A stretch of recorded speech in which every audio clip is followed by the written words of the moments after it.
तो आपको बता देते हैं कि किस तरीके से हिजबुल्लाह को तबाह कर दिया गया है इजराइल के द्वारा। अब क्योंकि नया चीफ भी मिल गया था, ऐसे में उसे भी तबाह कर दिया गया है। और बात अगर 1982 की करें तो लेबनान में हिजबुल्लाह का गठन किया गया था। तो देखिए किस तरीके से हिजबुल्लाह की तबाही लगातार इजराइल कर रहा है। एक एक करके कई कमांडर्स को ढेर कर दिया गया है। हिजबुल्लाह का जो चीफ था उसको भी मारा गया, नसरुल्लाह, और अब जो नया चीफ बना था उसको भी ढेर किया गया है। तो देखिए गुसाबी नसरुल्लाह ने मिलकर ये संगठन बनाया था। हिजबुल्लाह के संगठन है वो आपको बता रहे हैं। अब्बास मुसावी हिजबुल्लाह का पहला चीफ बना था। करीब 10 साल तक मुसावी हिजबुल्लाह का चीफ भी रहा था। और इसी के साथ आपको बताएं कि अब्बासी मुसावी हेलीकॉप्टर अटैक में वो मारा गया था, जो सबसे पहला चीफ था। मुसावी के बाद नसरुल्लाह ने कमान संभाली थी और नसरुल्लाह के बाद ये कमान सैफुद्दीन को सौंप दी गई थी।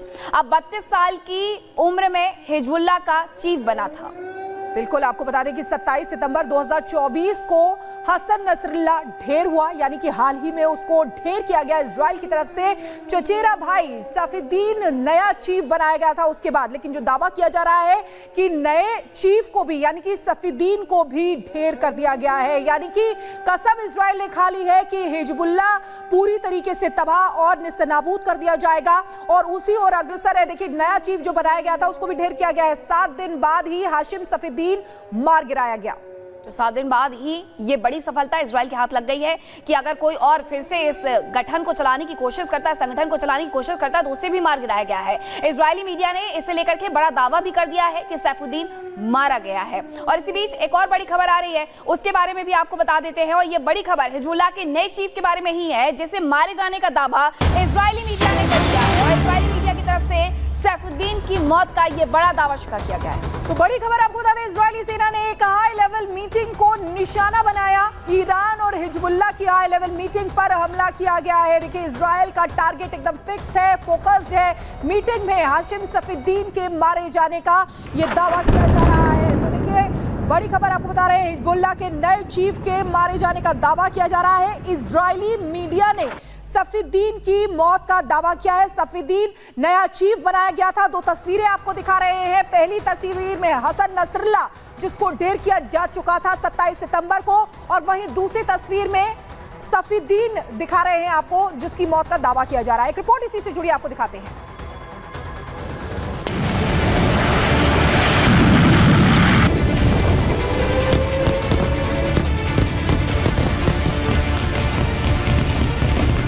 नेतन्याहू ने अपने दुश्मनों को मिटाने की जो कसम खाई थी, नेतन्याहू की उस प्रतिज्ञा को पूरी करने के लिए इजराइल डिफेंस फोर्स ने पूरा जोर लगा दिया है।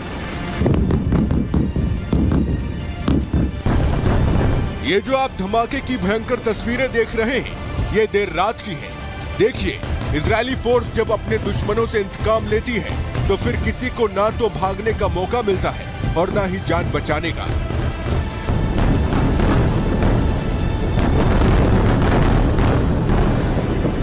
देर रात जब इजराइल के लड़ाकू विमान बेरूत में घुसे और मिसाइलें गरजी तो पूरा का पूरा लेबनान दहल उठा।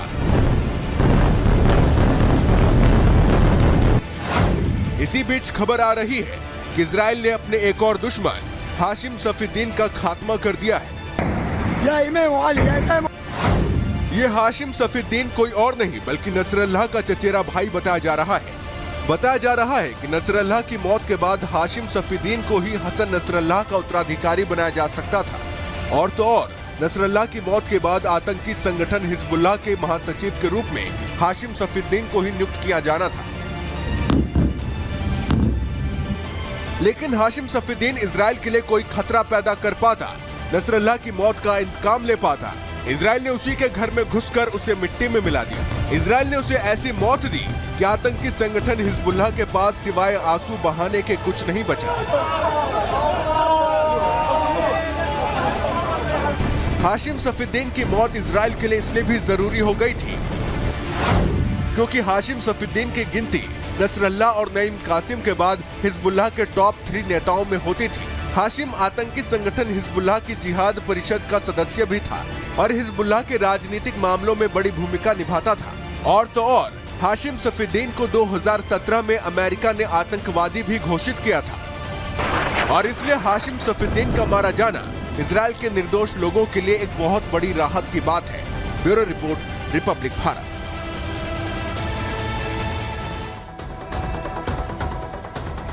और हमारे साथ स्टूडियो में दो गेस्ट भी मौजूद हैं। हमारे साथ कर्नल शैलेंद्र सिंह भी जुड़े हुए हैं और group captain U K Devnath sir भी जुड़े हुए हैं। सबसे पहले कर्नल, मैं आप ही से समझना चाहूंगी, यानी कि जो पहले कहा गया था इजराइल की तरफ से कि हमारे लिए ये करो या मरो वाली लड़ाई है, अब ये वही हुआ है कि अगर और कोई आएगा हिजबुल्लाह की कमान संभालने के लिए तो हम उसे भी नहीं चैन से छोड़ने वाले हैं। और कल जो बैरूत पर अटैक हुआ था, क्या इसे जोड़ दिया जाए? जय हिंद, नमस्कार। देखिए, आपने कहा ना कि इजराइल ने कहा करो या मरो, नहीं, अब मेरे ख्याल इक्वेशन चेंज हो रही है। अब जो है इक्वेशन आ गई है हिजबुल्लाह, हमास, हूती और ईरान के ऊपर कि भगो या मरो। कितना भागोगे, कहां तक भागोगे? अब जिस तरीके से आप सिलसिलेवार देख रहे हैं, ये क्लैरिटी से दिखाता है कि इजराइल ने पेनिट्रेशन जो है हिजबुल्लाह में बहुत अंदर तक कर लिया, even to the extent Iran में कर लिया है। अदरवाइज एक बैठक में हाशिम को इस तरह से मारना, उसकी इंटेलिजेंस लेना, पिन पॉइंटेड एक्यूरेसी के साथ उसी जगह पर स्ट्राइक करना, ये सब कोइंसिडेंस नहीं है, ये प्रॉपर प्लान्ड है। उन्होंने सेकंड और थर्ड रिंग के जितने लीडर्स हैं उनको सर्विलेंस में रखा हुआ है। उन्होंने इनकी जो इंटेलिजेंस है सो कॉल्ड ईरान की, हिजबुल्लाह की, उसको इन्फिल्ट्रेट कर लिया है। तभी आप देख रहे हैं, देखिए इस तरह की सक्सेस जो है ना, ये फिनोमिनल सक्सेस है कि एक लीडर आपने मारा, उसके 4 या 5 दिन बाद एक और लीडर अपॉइंट हुआ और उसको भी आपने साथ ही साथ मार दिया। ये बहुत बड़ी अचीवमेंट है, मैं कहता हूं इजराइल के लिए। अच्छा है बुरा है वो बाद में हम बात कर सकते हैं, लेकिन ज्यादा बड़ी बात यह है कि इजराइल बड़ी क्लैरिटी से डिक्लेयर कर रहा है कि अब आप देखते जाइए, आप लीडर एक और भाई खड़ा करिए।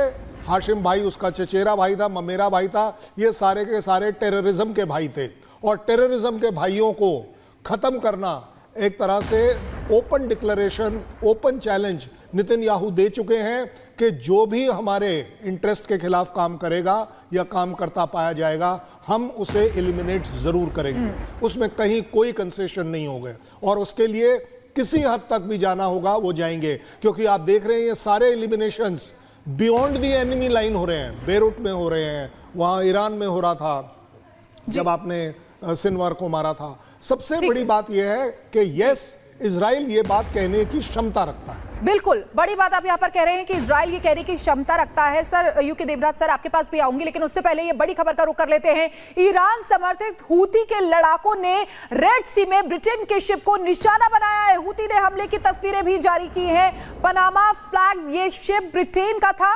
यमन के हेदिया एयरपोर्ट सिटी से 70 मील दूर इस शिप को हूती ने निशाना बनाया है। तो देखिए किस तरीके से रेड सी में भी हूती का हमला चल रहा है। यहाँ पर जहाज पर ड्रोन अटैक किया गया है और ये लगातार चल रहा है। हमारे साथ ये तस्वीरें दिखा रहे हैं और यूके देवनाथ सर हैं, उनसे हम बात करते हैं। सर देखिए किस तरीके से रेड सी पर भी अब ये ड्रोन अटैक किया जा रहा है।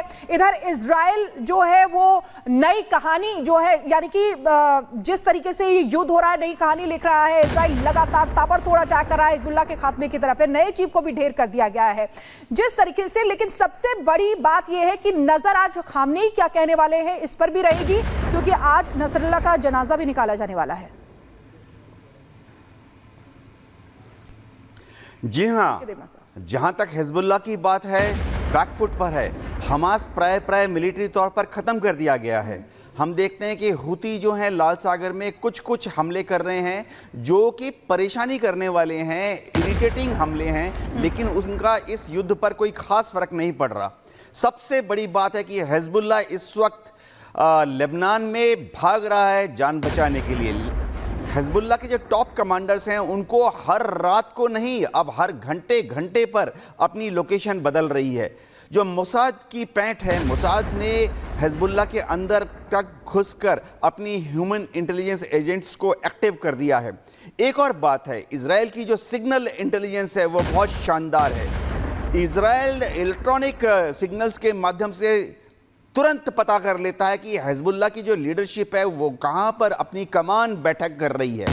एक और चीज़ जो इजराइल ने की है कि उन्होंने एक ऑपरेशनल रेडीनेस प्लेटफॉर्म बनाया है जिसमें हमेशा 2 F-16 विमान GPS गाइडेड और लेज़र गाइडेड बॉम्ब से लैस तैयार रहते हैं। जैसे ही उनको सूचना मिलती है कि हिजबुल्लाह का कमांडर फलाने फलाने जगह पर छुपा हुआ है, वो तुरंत 2 मिनट की रेडीनेस पर टेक ऑफ करते हैं और हिजबुल्लाह का जो ठिकाना है, कमांडर का जो घर है या अंडरग्राउंड बंकर है, उसके अंदर महज अगले 6 से 8 मिनट में पहुंच जाते हैं। यानी इसके पहले कि हिजबुल्लाह का कमांडर वहां से भाग सके, उसको जीपीएस गाइडेड, लेजर गाइडेड या इनर्शियल नेविगेटेड बॉम्ब से, बंकर बस्टिंग बॉम्ब से नष्ट कर दिया जाता है। बिल्कुल, यानी कि इजराइल हर मोर्चे पर अपने आप तैयार नजर आ रहा है, जैसे कि हमने पहले भी बात कर रहे थे कि आखिरकार इजराइल की तैयारी किस तरीके से। अब इजराइल खुलकर के बता रहा है कि तैयारी क्या है। हर मोर्चे